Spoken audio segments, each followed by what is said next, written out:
আসসালামু আলাইকুম সবাইকে। ভালোবাসার নীল ঠিকানা গল্পের 12 নম্বর পার্ট। তো বেশি কথা না বলে চলুন গল্প শুরু করা যাক। পিহু আনমনে ভাবছিল আর রাস্তা দিয়ে হাঁটছিল। ওর মা অসুস্থ, তাহমিনার বিষয়ে সবটাই শুনেছে ও। এরপরই তো আফতাবের সাথে যোগাযোগ করে এত দূর পর্যন্ত এসেছিল, কিন্তু শেষে যে ওকে এভাবে হেরে বাড়ি ফিরতে হবে এটা কল্পনাও করেনি। পিহু এলোমেলো পায়ে হাঁটতে হাঁটতে হঠাৎ কারো চিৎকারে পা থেমে গেল। পাশ থেকে কেউ চিৎকার করছে, তারপর বলছে, আরে ম্যাডাম সরে যান, গাড়ি আসছে তো। কোনো দোকানির গলা হয়তো। পিহু ঠিক করে শুনতে পেল না, তার আগে একটা গাড়ি এসে ওকে ধাক্কা মেরে চলে যায়। পিহুর শরীরটা পিচ ঢালা রাস্তায় পড়ে রয়। একটু পরে লোকজনের ভিড় জমবে। পিহু বেঁচে আছে না মরে গেছে এটা নিয়ে কানাকানি হবে। অতঃপর সব শেষ। পিহু তো ওর মাকে কথা দিয়েছিল তাহমিনার সাথে দেখা করাবে। পিহুর সেই ওয়াদা কি কখনো পূরণ হবে না? এদিকে একটা জলজ্জন্ত মানুষকে আমার সামনে খুন করে দিল। আমার সামনেই ছিল লোকটা, হাসছিল, কথা বলছিল, তারপর তারপর ওই লোকটাকে মেরে দিল। ভয়ে কাঁপতে কাঁপতে বলল প্রিয়তা। ভার্সিটি যাওয়ার পথে নাজমুল চাচার সাথে দেখা হয়। প্রিয়তাদের পাশের বাড়িতেই থাকেন ওনারা। সরকারি কর্মকর্তা হয়ে অনেকদিন ধরে কিছু বিষয় নিয়ে সন্ত্রাসীরা ওনাকে হুমকি দিচ্ছিল। নাজমুল একজন সৎ লোক, অন্যায়ের সাথে আপোষ না করায় তার পরিণতি এতটা করুণ হলো। এই তো রাস্তায় প্রিয়তার সাথে দেখা হলো, হেসে হেসে কথা বললেন, তারপর যে যার গন্তব্যের উদ্দেশ্যে বেরিয়ে পড়ে। হঠাৎ গুলির আওয়াজে প্রিয়তা ছুটে আসতে দেখে একদল সন্ত্রাসী নাজমুলের উপর হামলা করেছে। প্রিয়তা ভীতু মেয়ে, এতগুলো লোকজন দেখে ভয়ে পালায় ওখান থেকে। বাড়িতে এসে মায়ের কাছে সবটা খুলে বলে। রাজিয়া বেগম মেয়েকে কাছে বসিয়ে পানি দেয়। শান্ত হয়ে এলে জিজ্ঞেস করে, ওরা কারা ছিল? প্রিয়তা বলল, ওই সেদিনের লোক যারা ওই দিন চাচার সাথে ঝামেলা করে গেল। প্রিয়তার কথার মাঝে হায়দার মিয়া আসেন, আতঙ্কিত গলায় বললেন, জানো নাজমুল ভাইকে কেউ খুন করেছে, পাড়ায় পুলিশ এসেছে, তোমরা কেউ এখনো বেরিয়েও না প্লিজ। প্রিয়তাকে অসহায় দেখে জিজ্ঞেস করে, এ কি প্রিয়ামা, ভার্সিটিতে যাসনি, এত ভয় পেয়ে আছিস কেন? রাজিয়া, ওর কি হয়েছে? রাজিয়া বলল, নাজমুল ভাইকে যারা মেরেছে প্রিয়া তাদের দেখেছে। হায়দার মিয়া বলল, কারা ওরা? ওই চান্দুলাল নয় তো? প্রিয়তা বলল, হ্যাঁ বাবা, ওই লোকটাই নাজমুল চাচাকে মেরেছে, আমি দেখেছি। হায়দার দৌড়ে এসে মেয়ের মুখ চেপে ধরে ভয়ার্ত গলায় বলল, চুপ, একদম চুপ, ভুলে যা তুই কাউকে দেখেছিস। চান্দুলাল খুব চিনিস না, ও যদি জানতে পারে তাহলে তোকেও মেরে ফেলবে। ঈশ্বরের নাম করা মাফিয়া চান্দুলাল, যে একবার তার অবাধ্য হয়েছে তাকে দুনিয়া থেকে সরিয়ে দিয়েছে। অবৈধ জমি জমা দখল করা নিয়ে নাজমুলের সাথে বিরোধ বাঁধে। নাজমুলকে নিয়ে জমিটা বৈধ করতে চেয়েছিল, তার জন্য নাজমুলের একটা সই প্রয়োজন ছিল। টাকার লোভ দেখেও চান্দুলাল ওনাকে রাজি করতে পারেননি। ফলস্বরূপ আজকে নাজমুলকে মরতে হলো। প্রিয়তা মুখের উপর থেকে বাবার হাতটা সরিয়ে কান্না ভেজা চোখে বলল, প্রয়োজন হলে আমি নিশ্চয়ই কোর্টে সাক্ষী দেব, আমি দেখেছি সবটা। নাজমুল চাচা আমাকে মেয়ের মতো ভালোবাসতেন, ওনার উপরে যে অন্যায় হয়েছে তার বিচার আমি নিয়েই ছাড়বো। তার বলল, চুপ কর, আমরা তোর বাবা মা, আমাদের থেকে ওই নাজমুল বড় হলো তোর কাছে। দেখ মা, তুই আমাদের একমাত্র সন্তান, শিবরাত্রির ষোলোতে তোর কিছু হয়ে গেলে আমরা কি নিয়ে বাঁচবো বলতো? প্রিয়তা বলল, তাই বলে আমি সবটা জেনে অন্যায়ের সাথে আপোষ করব? না মা, আমি পারবো না, আমি বাইরে যাচ্ছি। প্রিয়তা উঠে বাইরে বেরিয়ে গেল। পেছন থেকে রাজিয়া মেয়েকে ডাকতে ডাকতে বাইরে বেরিয়ে আসে। তার বলল, মেয়েকে থামাও রাজিয়া, তোমার মেয়ে আমাদের মারার জন্য উঠে পড়ে লেগেছে। পুলিশ জেরা চলছে। প্রিয়তা ওনাদের সামনে গিয়ে দাঁড়ায়, তারপর বলল, কেউ কি মার্ডার হতে দেখেছেন? প্রিয়তা বলল, আমি দেখেছি। পুলিশ অফিসার রাতুল তীক্ষ্ণ চোখে প্রিয়তাকে দেখে ওর দিকে এগিয়ে এসে কড়া গলায় জিজ্ঞেস করে, সত্যি আপনি দেখেছেন? প্রিয়তা বলল, হ্যাঁ। পুলিশ অফিসার বলল, ঘটনার সময় আপনি কোথায় ছিলেন? প্রিয়তা বলল, ঘটনাস্থলে আমি উপস্থিত ছিলাম, আমার চোখের সামনে ওরা নাজমুল চাচাকে গুলি করে। অফিসার বলল, ওরা কারা, চেনেন আপনি? প্রিয়তা কিছু বলবে কি রাজিয়া দৌড়ে এসে প্রিয়তাকে থামায়। ভয়ে ভয়ে বলে, ও কিছু জানে না সাহেব, ছোট মানুষ কি বলতে কি বলে ফেলেছে। প্রিয়া চল। অফিসার বলল, দাঁড়ান, ওনাকে সবটা বলতে দিন। প্রিয়তা বলল, চান্দুলাল আর ওর লোক ছিল। প্রিয়তার কথা শুনে আশেপাশে সবাই চমকে ওঠে, সবার চোখে মুখে ভয়ের ছাপ স্পষ্ট। অফিসার রাতুল বিস্মিত হয়ে জিজ্ঞেস করে, আপনি ঠিক দেখেছেন? প্রিয়তা গম্ভীর নিঃশ্বাস টেনে নিয়ে দৃঢ় গলায় বলল, জি ওরাই ছিল। অফিসার বলল, গ্রেট, এতদিন চান্দুলালের বিরুদ্ধে প্রমাণ খুঁজছিলাম, বারবার আমার হাত থেকে ফসকে বেরিয়ে গেছে, শুধুমাত্র প্রমাণের অভাবে ফাইনালি ওকে বাগে আনতে পারবো। আপনি কি সাক্ষী হতে রাজি আছেন? তাহলে আমি ওই চান্দুলালকে ওর উপযুক্ত শাস্তি দিতে পারবো। জিয়া বলল, না না, আমার ছোট মেয়েকে এসবে জড়াবেন না। এই প্রিয়া, মাথা খারাপ হয়ে গেছে তোর? অফিসার বলল, ওনাকে বিভ্রান্ত করবেন না, উনি সাহসিকতার পরিচয় দিয়েছেন, এতদিন ওই চান্দুলালের ভয়ে কেউ মুখ খুলতে পারেনি, ওনাকে দেখলে সবার সাহস হবে, তাহলে আমরা ওই চান্দুলালকে শাস্তি দিতে পারবো। রাজিয়া বলল, লাগবে না কারো শাস্তি পাওয়া, আমাদের মেয়ের জীবন প্রিয়, আপনি জানেন না ওই চান্দুলালকে যদি আমাদের মেয়ের বিষয়ে জানতে পারে তাহলে কি হবে ওরা মেরে ফেলবে আমার মেয়েকে। অফিসার বলল, দেখুন আমি আপনাদের ভয়ের কারণ বুঝতে পারছি, আমি ওনার সুরক্ষার ব্যবস্থা করব, আপনারা নিশ্চিত থাকুন, ওনার কিচ্ছু হবে না। প্রিয়তা বলল, মা আমাকে আটকেও না, ওই চান্দুলালকে শাস্তি পেতেই হবে। অফিসার বলল, ব্রেভো, আপনি চিন্তা করবেন না, আপনার সেফটির দায়িত্ব আমার। প্রিয়তা বলল, ধন্যবাদ অফিসার। অফিসার বলল, কোর্টে দেখা হবে। আর এদিকে কেউ একজন বলছে, বস। চান্দুলাল বলল, বল কি খবর? অফিস ভয়ার্ত গলায় বলল, নাজমুলের যে আপনি মারছেন সেটা তো এখন মাইয়া দেখে ফেলাইছে। চান্দুলাল বলল, কি কস, কোন মাইয়া? মফিজ বলল, নাজমুলের বাড়ির পাশে বাড়ি, ওর বাপে তো মনে হয় দোকান চালাই খায়, নাম হায়দার। চান্দুলাল বলল, ওর বাড়িতে গিয়ে আচ্ছা কইরা আমার নামে বললাই এমনিতেই চুপ হয়ে যাইব গা, এইসব চুনোপুটির জন্য যখন তখন আমারে বিরক্ত করবি না। মফিজ বলল, ঠিক আছে বস। মফিজ চলে যেতে চান্দুলাল আমেদে মেতে ওঠে। শত্রুকে শেষ করলে প্রতিবারই চান্দুলাল এমন আমোদ প্রমোদ করে থাকে, আজও তার ব্যতিক্রম হয়নি। এদিকে মফিজকে বাড়িতে দেখে হায়দারের গলা শুকিয়ে যায়, তাড়াহুড়ো করে চেয়ার নিয়ে এসে বসতে দেয় ওকে। তারপর বলল, ভাই বসেন। হঠাৎ গরিবের বাড়িতে কি মনে করে? মফিজের রুড়ো গলার স্বর। তারপর বলল, হায়দারকে গালি দিয়ে চিল্লে বলে, ওই তুই জানোস না চান্দুলাল কে? হায়দার বলল, চিনি ভাই, ওনাকে কে না চেনে? মফিজ কপ করে হায়দারের কলার টেনে ধরে হিসিয়ে বলল, তাইলে তোর মাইয়া বসের নামে সাক্ষী দেওয়ার সাহস পাই কোনখান থাইকা? তোর মাইয়ারে বুঝাস নাই চান্দুলালের বিরুদ্ধে যে কথা বলে ওর গলা চান্দুলাল কাটতে ফেলাই? হায়দারের শরীরে ঘাম ছুটে গেছে, হয়ে হাত পা কাঁপছে। তারপর বলল, ছোট মানুষ বুঝবার পারে নাই ভাই, আমি বুঝিয়ে বলবো। মফিজ বলল, বুঝা, নয়তো এরপর আমি না বন্দুকের নল কথা কইব, কথাটা যেন মনে থাকে। এই সব চল। মফিজ চলে যেতে হায়দার ধপ করে বসে পড়ে। রাজিয়া রান্নাঘরে ছিল, কিছু পড়ার শব্দে ঘরে এসে দেখে হায়দার মাটিতে পড়ে আছে। তারপর বলল, কি হলো তোমার, এমন করছো কেন? শরীর ঠিক আছে? প্রিয় মা, তোর বাপ কেমন করছে, জলদি আই। হায়দার বলল, চান্দুলালের লোকজন এসেছিল, হুমকি দিয়ে গেছে, তোমার মেয়ে যদি সাক্ষী দেয় তাহলে তোমার মেয়েকেও শেষ করে ফেলবে, ওকে বুঝাও রাজিয়া, বুঝাও। রাজিয়া বলল, তুমি চিন্তা করো না, আমি ওকে বুঝিয়ে বলবো। হায়দার রাজিয়া প্রিয়তাকে বুঝিয়েও কোনো লাভ হলো না। প্রিয়তা ভীতু হতে পারে কিন্তু অন্যায়ের সাথে কিছুতেই আপোষ করবে না।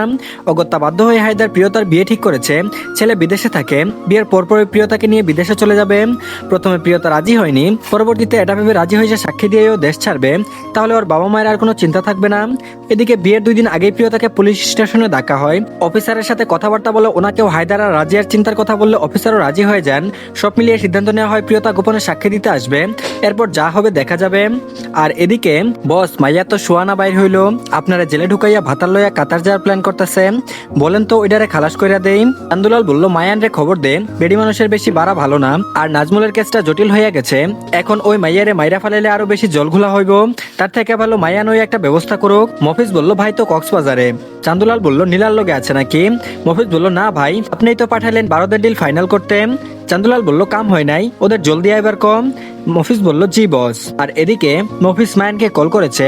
মফিজ বলল, ভাই। মায়ান বলল, বল কেমন আছিস, ওইদিকের কি অবস্থা? মফিজ বলল, বস আপনারে মনে করেছে। মায়ান বলল, হঠাৎ? মফিজ বলল, নাজমুলের কেস। মায়ান বলল, ওটার কাম তো ভাইয়া তামাম করে দিছিল, আবার কি হলো? মফিজ বলল, একটা মাইয়া দেখা ফেলাইছে, এখন এটা নিয়ে ঝামেলা হইতাছে। মেয়ের কথা শুনে মায়ান হেসে উঠলো, তারপর বলল, একটা মেয়েকে সামলাতে ভাই আমাকে ডাকলো? মফিজ বলল, কে জন্ডিস ভাই, মেয়ে খুব শেয়ানা, তোলে তোলে পুলিশের লোকে প্লেন করে রাখছে, বসে খবর পাইয়া আপনারা আসতে কইল। মায়ান বলল, আসছি আমি বলে কল কেটে মায়ান সমুদ্রের দিকে তাকালো। জীবনটাকে মায়ানের বিশাল সমুদ্রের মতোই লাগে, যার কোনো কুলকিনারা নাই। পুরো নাম মায়ান রোজা, অনাথ, চান্দুলালের ডান হাত বলা চলে। চান্দুলালের হাত ধরে সন্ত্রাস জীবনে পা রাখা, তারপর থেকে আর কখনো স্বাভাবিক জীবনে ফিরে যাওয়া হয়নি। এখন আর ইচ্ছাও করে না জীবনে ধরে বেঁধে রাখার মতো একটা মানুষের সম্পর্কে প্রয়োজন হয়। জীবনের প্রতি মায়া টান থাকা জরুরি, যার কোনোটাই মায়ানের নেই। ও যেন এক লাগাম ছাড়া উদ্দেশ্যহীন ঘোরা, যেদিকে চোখ যায় লাগামহীনভাবে ছুটে বেড়াই। আর এদিকে আজকে প্রিয়তার বিয়ে, চুরি করে কাউকে না জানিয়ে হায়দার প্রিয়তার বিয়ে দিচ্ছে।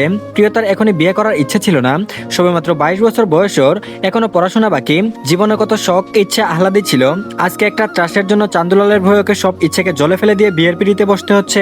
মনের মধ্যে একরাশ অভিমান আর কষ্ট নিয়ে প্রিয়তা বিয়ের পিড়িতে বসে। ছেলেপক্ষ এসেছে বহু আগেই, বিয়ে পড়ানো শুরু হয়। প্রিয়তার শরীরে জড়ানো সাদামাটা বেনারসি মুঠো শক্ত করে ধরে বসে আছে, মনটা অজানা ভয়ে কেঁপে কেঁপে উঠছে। এমন সময় গুলির শব্দ হলো, এমন বিকট শব্দে পুরো ঘর কেঁপে ওঠে। ভয় পেয়ে প্রিয়তা আরো শক্ত হয়ে বসে রয়। মায়ান তার দলবল নিয়ে দরজায় লাথি মেরে ভেতরে ঢুকে, ওকে দেখেই সবার চোখ মুখ শুকিয়ে যায়। সবাই চান্দুলালের ডান হাত হিসেবে মায়ানকে খুব ভালো করেই চেনে। মায়ান ছেলের দিকে কড়া চোখে তাকায়। ছেলের বাবা তৎক্ষণাৎ মায়ানের পা জড়িয়ে ধরে তারপর বলল, মাফ করে দেন ভাই। মায়ান বলল, এখান থেকে যা, এখানে কোনো বিয়ে হবে না। ছেলের বাবা বলল, এই চল চল, সবাই চল। হায়দার বলল, শুনুন, আপনারা যাবেন না। হায়দার চেয়েও কাউকে আটকাতে পারেননি। সবাই চলে গেলে মায়ান প্রিয়তার কাছে আসে। হায়দার এগোতে চাইলে মফিজ ওকে ধরে রাখে, তারপর বলল, ওকে ছেড়ে দেন, আমরা এখান থেকে চলে যাচ্ছি, কথা দিচ্ছি। মায়ান কোনো কথা না বলে প্রিয়তার মাথায় বন্দুক তাক করে। প্রিয়তা ভয় পেয়ে চোখ তুলে তাকায়, তখন মুখের উপর থেকে লাল পাতলা ঘুমটাটা পড়ে যায়। মায়ানের চোখ আটকে যায় প্রিয় প্রিয়তার স্বাধীন মুখের দিকে, মুহূর্তে যেন সবকিছু থমকে গেল। তারপর বলল, শেষ করে ফেলান ভাই, বেটির সাহস কত, সাক্ষী দিবার চাই। প্রিয়তা কিছু বলতে চাই, কিন্তু ভয়ে গলা দিয়ে কথা বেরোলো না। রাজিয়া এসে মায়ানের পা ধরতে চাই, মায়ান সরে এসে আচমকায় প্রিয়তাকে পিঠে তুলে নেয়। ঘটনার আকস্মিকে সবাই চমকে ওঠে। মায়ান ঠিক কি করতে চাইছে কেউ বুঝে উঠতে পারছে না। প্রিয়তাকে নিয়ে মায়ান বাইরে বেরোতে প্রিয়তা চেঁচিয়ে ওঠে। এতক্ষণে যেন বাকশক্তি ফিরে পেয়েছে, ছাড়া পাওয়ার জন্য ছটফট করতে থাকে। মায়ানের পিঠে আঘাত করে চেঁচায়, ছাড়ুন আমাকে, ছেড়ে দিন, কোথায় নিয়ে যাচ্ছেন? মায়ান ধমক দিয়ে বলল, চুপ। মায়ান ধমক দিতে প্রিয়তা চুপ করে যায়। একটু পরে আবারও কাঁদো কাঁদো গলায় জিজ্ঞেস করে, কোথায় নিয়ে যাচ্ছেন আমাকে, ছেড়ে দিন প্লিজ। মায়ান বলল, বিয়ে করতে। এতটুকু বলে মায়ান চুপ করে যায়। প্রিয়তা যেন শক খেলো। কি বললো মায়ান, বিয়ে করতে মানে? কথাটা যেন প্রিয়তার কানে বাজ পড়ার মতো করে বাজলো। আত্মা ছলকে ওঠে ওর। বিয়ে মানে? কার সাথে? এই গুন্ডার সাথে? অসম্ভব। প্রিয়তাকে গাড়িতে বসাতে ও ছিটকে বেরিয়ে আসতে চাইলো। মায়ান ওকে চেপে ধরে রাখে। প্রিয়তার ভেজা চোখে চোখ রেখে ঠান্ডা গলায় হুমকি দেয়, চুপচাপ বসে থাকবে, পালানোর চেষ্টা করলে গুলি করে তোমার মাথার খুলি উড়িয়ে দিব। শক্ত পুরুষালী হাতে ওর নরম কোমল বাহু পিষ্টিত হচ্ছিল। মুখমণ্ডল ব্যথায় নীল হয়ে গেছে। প্রিয়তা মায়ানের ভয়ে চুপ করে আছে, টু শব্দও করছে না। মায়ান ওকে গাড়িতে বসিয়ে দিয়ে ড্রাইভিং সিটে বসে। ততক্ষণে মফিজও চলে এসেছে। ওকে তারা দিয়ে মায়ান বলল, পেছনের সিটে বস। মফিজ কথা বাড়লো না। প্রিয়তার পাশে বসতে মায়ান গাড়ি টান দিল। পিছন পিছন প্রিয়তার মা বাবা ছুটে আসছে। প্রিয়তা খোলা জানালায় হাত রাখলো, মুখ বের করে চিৎকার করে ডেকে ওঠে। মায়ান মফিজকে ধমকে বলে, ওই শালা কি দেখিস, মুখ বাঁধ। মফিজ ইতস্তত ভাবে তাকাতেই মায়ানের রাগী মুখটা দেখে তাড়াহুড়ো করে প্রিয়তার মুখ বাঁধতে লাগে। মায়ান লুকিং গ্লাসে চোখ রেখে রাগী গম্ভীর গলায় বলে ওঠে, দেখ যেন ব্যথা না পাই, আর ওকে টাচ করবি না, তোর হবু ভাবি হয়। মফিজ পড়েছে বিপদে, টাচ না করে মুখ বাঁধবে কি করে? ও অসহায় গলায় বলল, একটু স্থির হন, মুখটা বাঁধবার দেন। প্রিয়তা বোকা বোকা চোখে তাকালো। মুখ বাঁধার জন্য কেউ পারমিশন নেয় নাকি ভাই? মফিজ সাবধানে মুখ বেঁধে দিয়ে নিরাপদ দূরত্বে বসে। মায়ান ভীষণ রাগী একটা ছেলে। মনের মধ্যে শত শত প্রশ্ন থাকলেও এখন একটারও উত্তর পাবে না, বরং প্রশ্ন শুনলে মফিজের গর্দান যেতে পারে ভেবেই ও চুপ করে আছে। গাড়ি কাজী অফিসের সামনে এসে থামে। মায়ান দ্রুত নেমে এসে প্রিয়তাকে কাঁধে তুলে নেয়। শুরু হয় প্রিয়তার ছাড়া পাওয়ার চেষ্টা। তারপর বলল, কাজীকে ধরে নিয়ে আয়। মফিজ বলল, জি ভাই। কাজী খাবার খেতে বসেছিল। মফিজ ওনাকে খাওয়া অবস্থাতেই তুলে নিয়ে আসে। বেচারা হাত ধোয়ার সময় পর্যন্ত পায়নি। কাজী বলল, এসব কি হচ্ছে, আপনারা কারা, মেয়েকে তুলে এনেছেন নাকি? মায়ান কাজীর মাথায় বন্দুক ঠেকাতেই কাজী চুপ হয়ে যায়। তারপর বলল, কথা কম কাজ বেশি, বিয়ে পড়াতে হবে এক্ষুনি। কাজী বলল, এভাবে হুমকি দিয়ে বিয়ে পড়ানো যায় না, মেয়ের সম্মতি প্রয়োজন হয়, অভিভাবক লাগে। মায়ান বলল, তোকে এত কথা কে বলতে বলেছে? তোর কাজ বিয়ে পড়ানো, গান দেয়া নয়, কাজ শুরু কর, নয়তো আমার বন্দুক কথা বলবে। প্রাণ ভয়ে কার না আছে? কাজী সাহেব ঢুক গিলে চেয়ারে বসে পড়েন। মায়ান প্রিয়তাকে চেয়ারে বসিয়ে দিয়ে ওর পাশে বসে পড়লো। তারপর বলল, আর কতক্ষণ লাগবে? কাজী বলল, এই তো হয়ে গেছে, কিন্তু মেয়ের তো মুখ বাঁধা, কবুল বলবে কি করে? মায়ান প্রিয়তার দিকে তাকালো। প্রিয়তার মুখের বাঁধন খুলতে প্রিয়তা কিছু বলতে চাই না।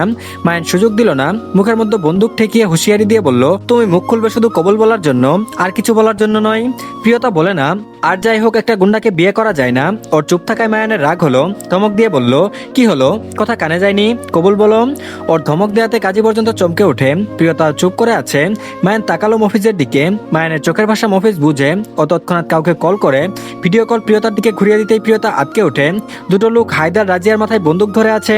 প্রিয়তা ছটফট করে বলল, আমার বাবা মাকে ছেড়ে দিন প্লিজ, আমি কোর্টে সাক্ষী দেব না, সত্যি বলছি।